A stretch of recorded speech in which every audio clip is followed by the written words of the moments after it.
Imagine an afterlife so exacting that only the lightest hearts could cross. Not a number, not a tally, but a truth whispered in samples, that the road was narrow and the gates opened only to those who lived in balance. Tonight, we're following that road, step by step, from the moment the body was prepared, through the prayers, the confessions, the weighing of the heart, all the way to the green fields of paradise. If you've walked with us before through Egypt's season and survival, tonight we go deeper still. Our most detailed look yet a judgment at the Duat. If you're here just to learn something new, you'll see how every daily choice, every kindness, every truth spoken was part of surviving this cosmic test. And if you've never been here before, don't worry. You don't need a map. Just follow a lantern through the gates, and the road will unfold. Stay with me, because by the end of this journey, you'll know the whole path, how the body, the name, the heart, and even the stars themselves all had to align. This is the story of why only the lightest of the light could pass, why only 1 in 1,000, 1 in 100, 1 in 10, or perhaps only 0.1% reached eternity. The Egyptians imagined death not as an end, but as a departure. To them, night itself was a kind of rehearsal, the sun slipping below the horizon, drifting through unseen waters, only to rise again in the east. They believed that the soul, too, would set forth on such a passage. It was not a simple stroll into shadow, but a voyage through a land beneath the land, a place they called the Duat.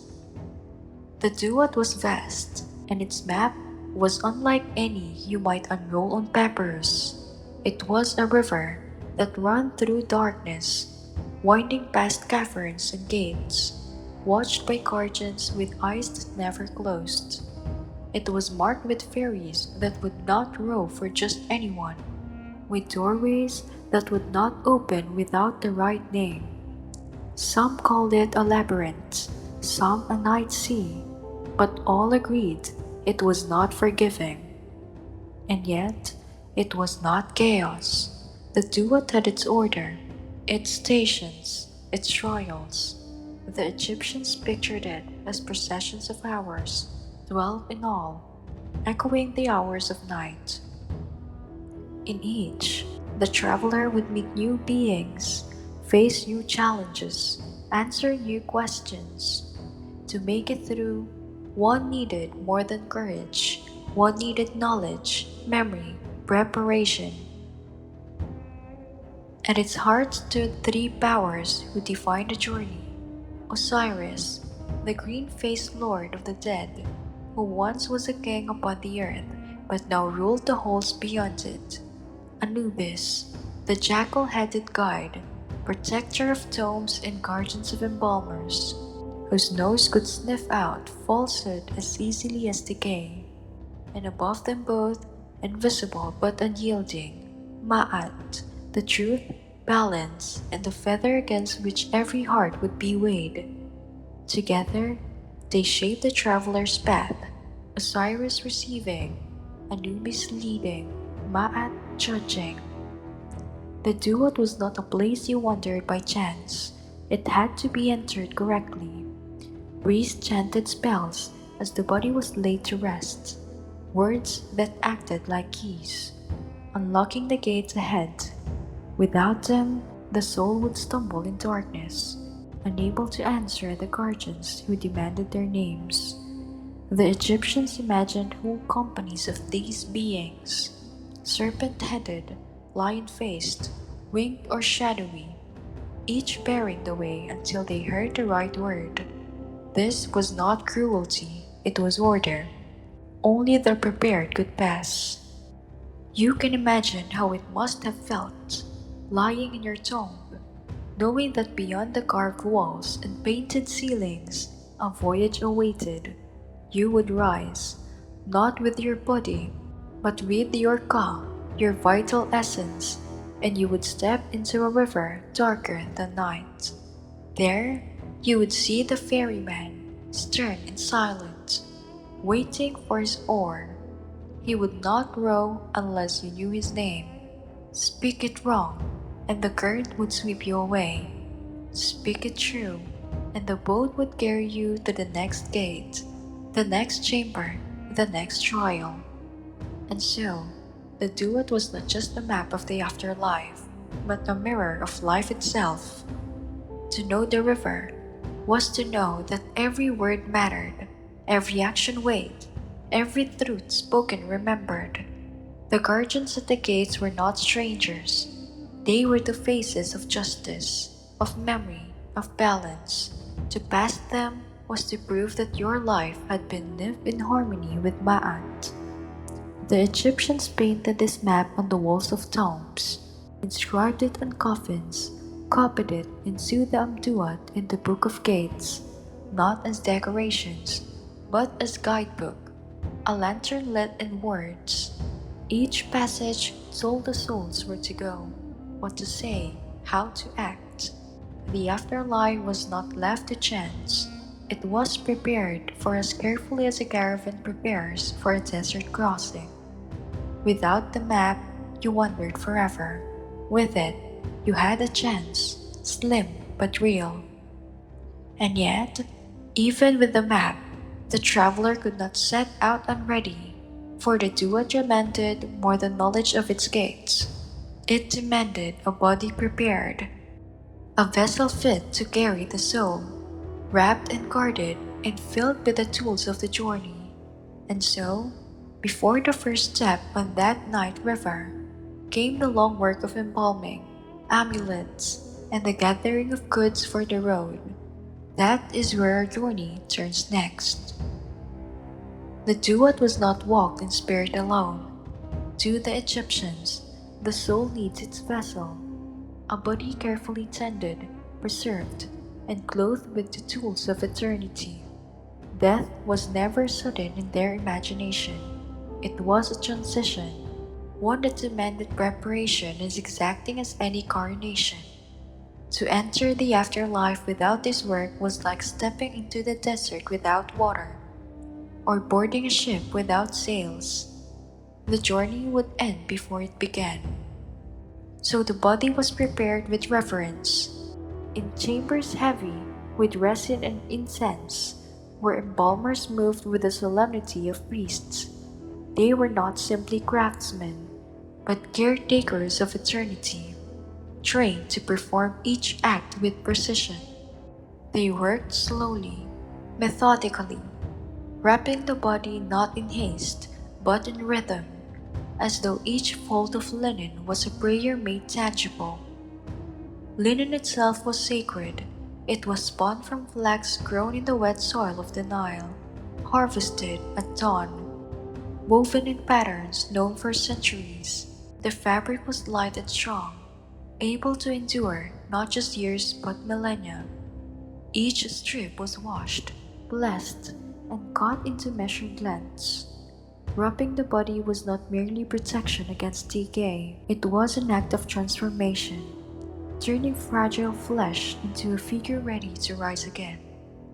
The more carefully the layers were bound, the more honored the dead would be in the eyes of the gods. Between the layers came amulets, each chosen with care.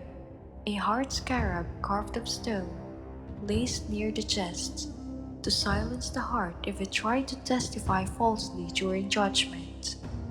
The eye of the Horus to heal and protect. The ankh, symbol of life, tucked against the limbs. These were not ornaments, but keys, each amulet a safeguard against the dangers of the Duat, each one carrying words of power etched into its surface.